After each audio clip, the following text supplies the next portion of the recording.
கிறிஸ்துவுக்குள் பிரியமான சகோதர சகோதரிகளே, இயேசு கிறிஸ்துவின் இனிதான நாமத்தில் உங்கள் அனைவருக்கும் என் அன்பின் வாழ்த்துக்கள்.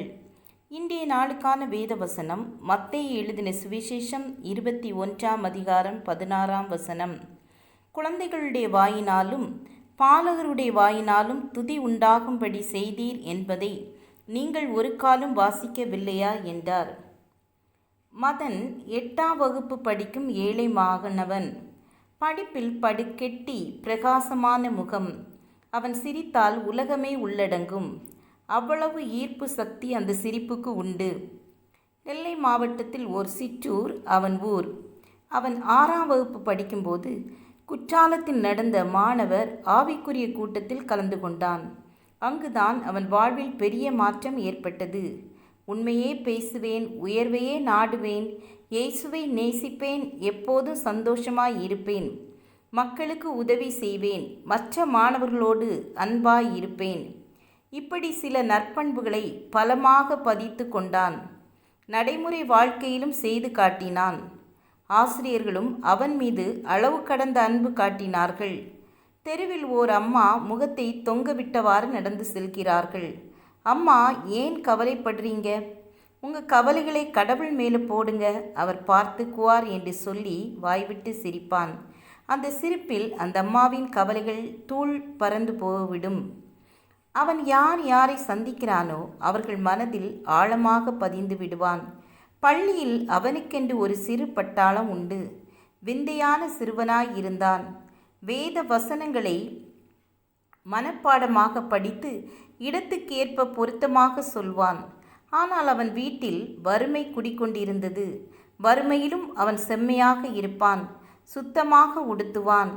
யார் எந்த வேலையை சொன்னாலும் சிரித்த முகத்துடன் செய்து கொடுப்பான். பிரதிபலனை எதிர்பார்க்க மாட்டான். அதே தெருவில் வசிக்கும் போஸ்ட் மாஸ்டர் பொன்னுசாமி நல்ல வசதி படைத்தவர். அவருக்கு மதன் மீது அதிக மதிப்பும் கரிசனையும் இருந்தது. மதன் உண்மையிலேயே ரட்சிப்பின் அனுபவம் பெற்ற நல்ல பையன். கிறிஸ்தவர்கள் அவனிடம் படிக்க வேண்டும் என்று பொன்னுசாமி மதன் பற்றி பேசுவார். சில நாட்களாகவே மதன் நொண்டி நடப்பது போல் இருந்தது. அவன் காலில் அணிந்திருந்த காலணிகளின் வார் பீந்து பழுதுபட்டிருந்தது. எனவே கிண்டி கிண்டி நடந்தான்.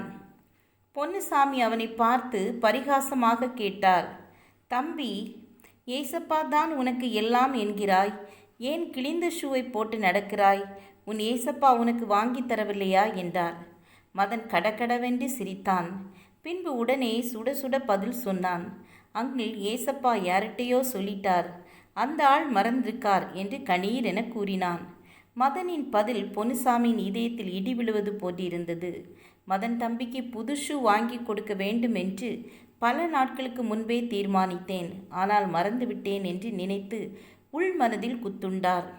நன்மை செய்யவும் தான தர்மம் பண்ணவும் மறவாதிருங்கள் என்ற வேத வசனம் அவர் முகத்தில் வந்து முட்டியது. உடனே மதனை கடைக்கு கூட்டி சென்று புது ஷூ வாங்கி கொடுத்தார்.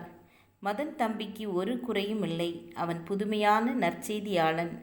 அவன் சிரிப்பு மகா சக்தி வாய்ந்தது. ஆம், எனக்கு அன்பானவர்களே, நாமும் நன்மை செய்யவும் தான தர்மம் பண்ணவும் மறவாதிருக்க வேண்டும். கர்த்தருடைய வசனத்திற்கு கீழ்ப்படிந்து நாம் நடக்கிறவர்களாக இருந்தால் கர்த்தர் நம்மையும் ஆசீர்வதித்து உயர்த்துவார். ஜெபம் செய்வோம். கிருபையும் இரக்கம் நிறைந்த கர்த்தாவே, இந்த புதிய நாளுக்காக உம்மை நன்றியோடு ஸ்தோத்தரிக்கிறோம்.